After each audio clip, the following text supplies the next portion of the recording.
খোকসা কুমারখালী কুষ্টিয়া ৪ আসনের বিএনপি মনোনয়ন প্রত্যাশী সাবেক ছাত্রনেতা ও বাংলাদেশ জাতীয়তাবাদী কৃষক দলের কেন্দ্রীয় কমিটির সদস্য হাফেজ মোহাম্মদ মঈনুদ্দিন মোটরসাইকেল শোডাউন ও পথসভা করেছেন।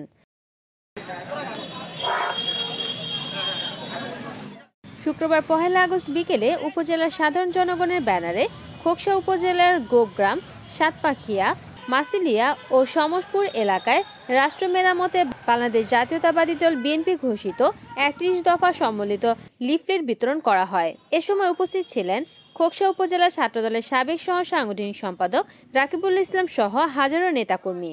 এ সময় মনোনয়ন প্রত্যাশী হাফেজ মোহাম্মদ মঈনুদ্দিন পথসভায় জনগণের কাছে সমর্থন ও দোয়া চান। জাতীয়তাবাদী দল বিএনপি বিজয়ী হবে ইনশাআল্লাহ। মধ্যে অ্যাকচুয়ালি যে অস্ত্র বিরাজ করছে এই অস্ত্রটা একদম সুপরিকল্পিতভাবে করে যাচ্ছে।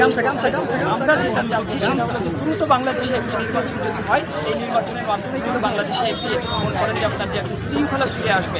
আমরা চাই যে দ্রুত সময়ের মধ্যে এই যে মানে যে গভর্নমেন্ট, এই গভর্নমেন্ট যেন দ্রুত সময়ের মধ্যে বাংলাদেশে সাধারণ নির্বাচন দিয়ে দেয়। সাধারণ নির্বাচন হয়ে গেলেই ইনশাআল্লাহ বাংলাদেশের সামনে যে নির্বাচিত সরকার আসবে সেই সরকারের মাধ্যমেই কিন্তু বাংলাদেশকে সুশৃঙ্খলতা ফিরে আসবে এবং এই জাতি যে একটা হতাশার মধ্যে পড়ে আছে এই হতাশাটা দ্রুত সময়ের মধ্যে কেটে যাবে।